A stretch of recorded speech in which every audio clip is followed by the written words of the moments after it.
نحمده ونصلي ونسلم على رسوله الكريم اما بعد فاعوذ باللہ من الشیطان الرجیم بسم اللہ الرحمن الرحیم۔ آج ہم سورۃ البقرہ کی آیت نمبر 108 اور 109 پڑھیں گے۔ تو جیسا کہ اللہ تعالیٰ نے یہود کی برائیوں کو بڑی تفصیل کے ساتھ بیان کیا ہے، تو ان دو آیات کے اندر بھی اللہ تعالیٰ نے یہود کی دو برائیوں کو بیان کیا ہے۔ پہلی برائی یہ ہے کہ جب نبی کوئی حکم لے کر آتے، کوئی حکم ان کو بتاتے،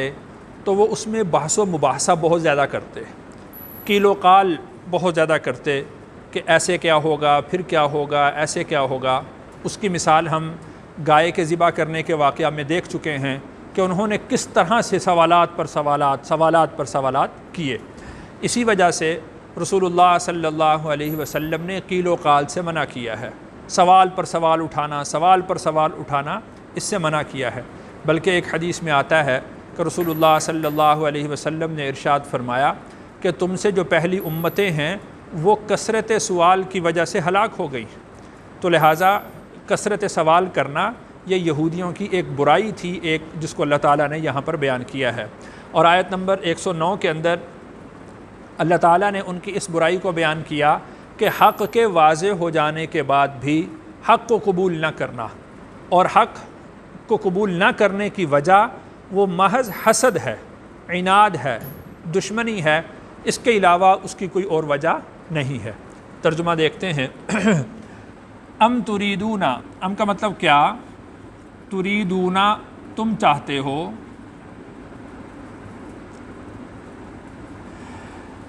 یعنی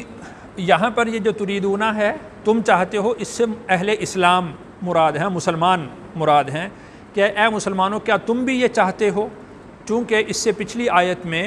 اللہ تعالیٰ نے نسخ کے احکام کو بیان کیا تھا، تو نسخ کا مطلب پہلے حکم کو ختم کر دینا اور اس کی جگہ پر دوسرے حکم کو لے آنا۔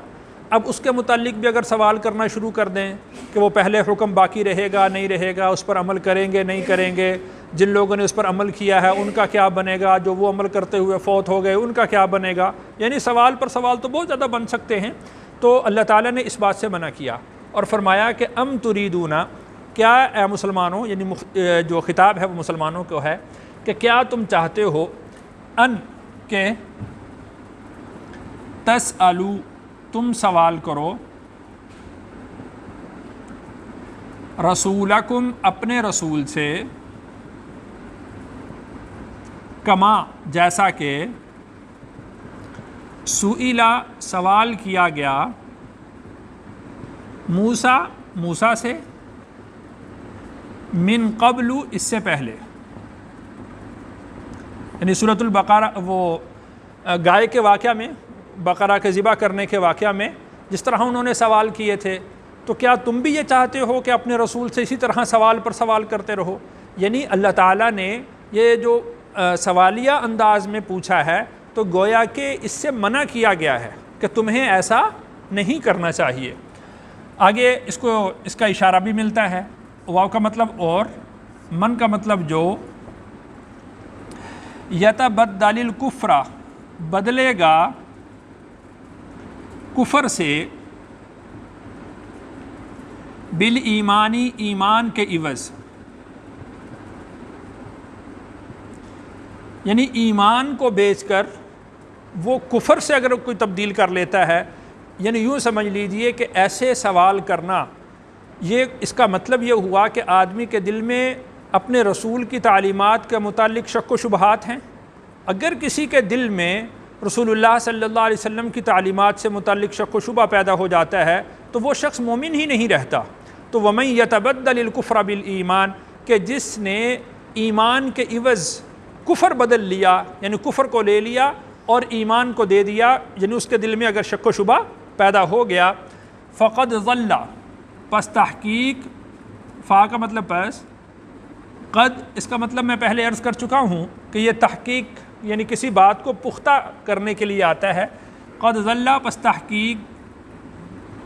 ضل کا معنی گمراہ ہوا، سواء السبیل سیدھے راستے سے، یعنی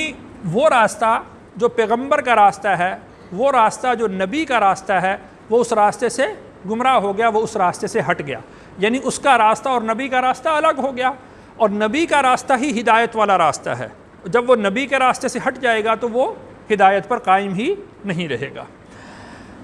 اب اس سے اگلی جو برائی تھی اللہ تعالیٰ نے اس کو بیان کیا ہے، وَدَّ چاہتے ہیں، کثیر بہت سے، من اہل الکتاب اہل کتاب میں سے، لو یردونکم، لو کا مطلب یہاں پر ہے کاش، یردونا وہ لوٹا دیں، کم تمہیں، من سے، بعدی ایمانکم تمہارے ایمان کے بعد، کفارا کافر بنا کر، یعنی جو اہل کتاب ہیں ان کی خواہش تو یہ ہے کہ اب تم رسول پر ایمان لے آئے ہو، آپ علیہ الصلاۃ والسلام کی اطاعت کرتے ہو، آپ کے احکام کو من و عن تسلیم کرتے ہو، اللہ کے جو احکام رسول اللہ صلی اللہ علیہ وسلم تمہیں بتلاتے ہیں تم ان کو تسلیم کرتے ہو، ان کو مانتے ہو، یہ تو ایمان ہے۔ اور شک و شبہ ڈال کر، تمہارے دل کے اندر رکھنا ڈال کر، ان کی خواہش یہ ہے کہ وہ تمہیں ایمان سے پھیر دیں کس کی طرف؟ کفر کی طرف۔ تو اس کو اللہ نے بیان فرمایا کہ وَدَّ كَثِيرٌ مِّنْ أَهْلِ الْكِتَابِ، بہت سارے اہل کتاب یہ بات چاہتے ہیں، لَوْ يَرُدُّونَكُمْ، کاش کہ تمہیں پھیر دیں، یعنی وہ کوشش بھی کر رہے ہیں اور ان کی دلی خواہش یہ ہے کہ وہ تمہیں پھیر دیں، مِن بَعْدِ ایمانکم کفارا، تمہارے ایمان کے بعد تمہیں کس کی طرف پھیر دیں؟ کافر بنا کر۔ حسدن، حسد کرتے ہوئے،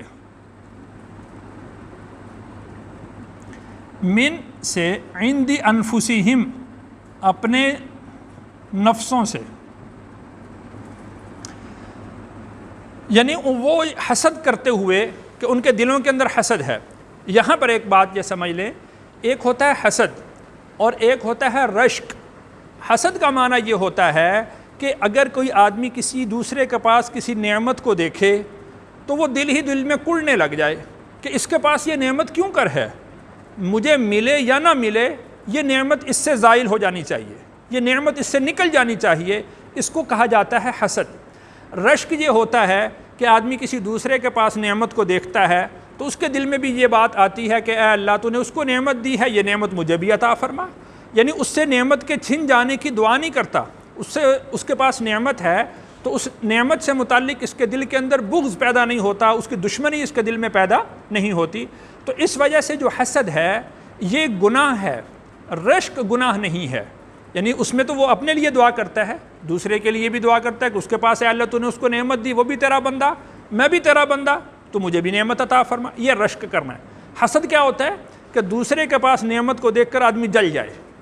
اور اس کو وہ یہ چاہتا ہے کہ مجھے ملے یا نہ ملے اس کے پاس یہ نعمت نہیں رہنی چاہیے، اس کو کہا جاتا ہے حسد۔ اب یہاں پر جو ان کا حسد تھا وہ اس وجہ سے تھا کہ رسول اللہ صلی اللہ علیہ وسلم امام الانبیاء ہیں، آپ علیہ الصلاۃ والسلام خاتم النبیین ہیں، آپ علیہ الصلاۃ والسلام تمام انبیاء سے افضل ہیں، تو یہ ساری باتیں کیا ہیں؟ نعمتیں ہیں، ایک سے بڑھ کر ایک نعمت ہے۔ اب ان کے دل میں یہ بات تھی کہ یہ بنی اسرائیل میں کیوں آ گئے، یہ بنی اسماعیل میں آنے چاہیے تھے، محض اس وجہ سے وہ رسول اللہ صلی اللہ علیہ وسلم پر ایمان نہیں لا رہے تھے۔ اس کو آگے اللہ نے بیان بھی فرمایا، حسد کرتے ہوئے اپنے نفسوں میں، من بعد، بعد اس کے، ما کا مطلب جو، تبینہ ظاہر ہو گیا، لہم ان پر، الحق حق، یعنی وہ جو حسد کر رہے ہیں اور ان کی جو خواہش ہے کہ یہ لوگ رسول اللہ صلی اللہ علیہ وسلم کی تعلیمات سے پھر جائیں، یہ اس وجہ سے نہیں ہے کہ ان کو کہیں شک و شبہ ہے یا ان کے پاس کوئی اور اس سے مضبوط دلائل ہے کہ کوئی پیغمبر آئے گا ہم اس کا انتظار کر رہے ہیں، ایسی بات قطعاً نہیں تھی، بلکہ محض اس وجہ سے کہ ان کے دلوں کے اندر حسد ہے، حالانکہ من بعد ما تبین لہم الحق، ان پر حق کھل چکا تھا، ان پر حق واضح ہو چکا تھا کہ رسول اللہ صلی اللہ علیہ وسلم ہی وہ پیغمبر ہیں، وہ رسول ہیں کہ جن کا سابقہ کتابوں کے اندر پتہ دیا گیا ہے، سابقہ کتابوں کے اندر جن کی علامات بتائی گئی ہیں۔ فاعفو واسفحو، فاعفو پس آپ درگزر کریں،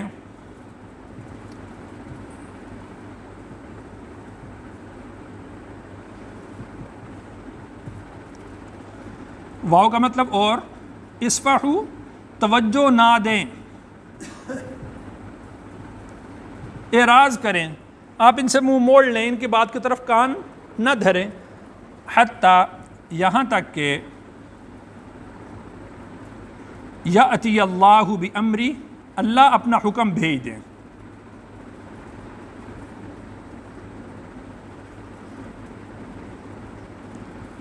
ابھی تک چونکہ جو یہود تھے یہ مدینہ میں ہی رہ رہے تھے،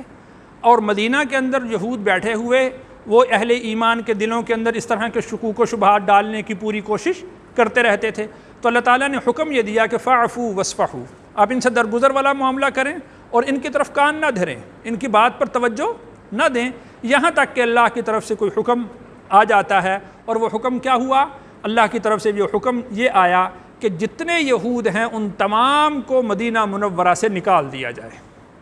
تو رسول اللہ صلی اللہ علیہ وسلم کو اللہ تعالیٰ کی طرف سے یہ حکم ملا، آپ علیہ الصلاۃ والسلام نے تمام کے تمام یہود کو وہ مدینہ منورہ سے نکال دیا۔ تو یہ اللہ کا حکم تھا جس کے انتظار کا اللہ تعالیٰ نے بتلایا تھا۔ ان اللہ، بے شک اللہ، علی پر، کل شیء ہر چیز، قدیر قادر ہیں۔ یعنی ابتدا میں رسول اللہ صلی اللہ علیہ وسلم اور صحابہ کرام جب مدینہ منورہ میں آئے تو جماعت کم تھی، تعداد میں بھی تھوڑے تھے، اور اس وقت ان کی حالت ضعف کی حالت تھی، کمزوری کی حالت تھی۔ تو اللہ تعالیٰ نے یہ بتلایا کہ آپ اپنے ضعف کی طرف نہ دیکھیں، آپ اپنی کمزوری کی طرف نہ دیکھیں، اپنی تعداد کی کمی کی طرف نہ دیکھیں، بلکہ آپ یہ دیکھیں کہ آپ کا توکل کس پر ہے، آپ یہ دیکھیں کہ آپ کا بھروسہ کس پر ہے۔ اللہ کے نبی صلی اللہ علیہ وسلم کا اور صحابہ کرام کا توکل اور بھروسہ کس پر تھا؟ اس رب پر تھا جو ہر چیز پر قادر ہے۔ اور بہت جلد اللہ تعالیٰ نے وہ دکھلا بھی دیا کہ وہ جو مضبوط خاندان، مضبوط قبیلے یہود کے تھے، ان کو حکم ہوا کہ یہاں سے نکل جاؤ، تو وہ وہاں پر ٹک نہیں سکے، پھر وہاں سے وہ نکل گئے۔ اللہ تعالیٰ سے دعا ہے اللہ تعالیٰ مجھے اور آپ کو قرآن کا فہم نصیب فرمائے۔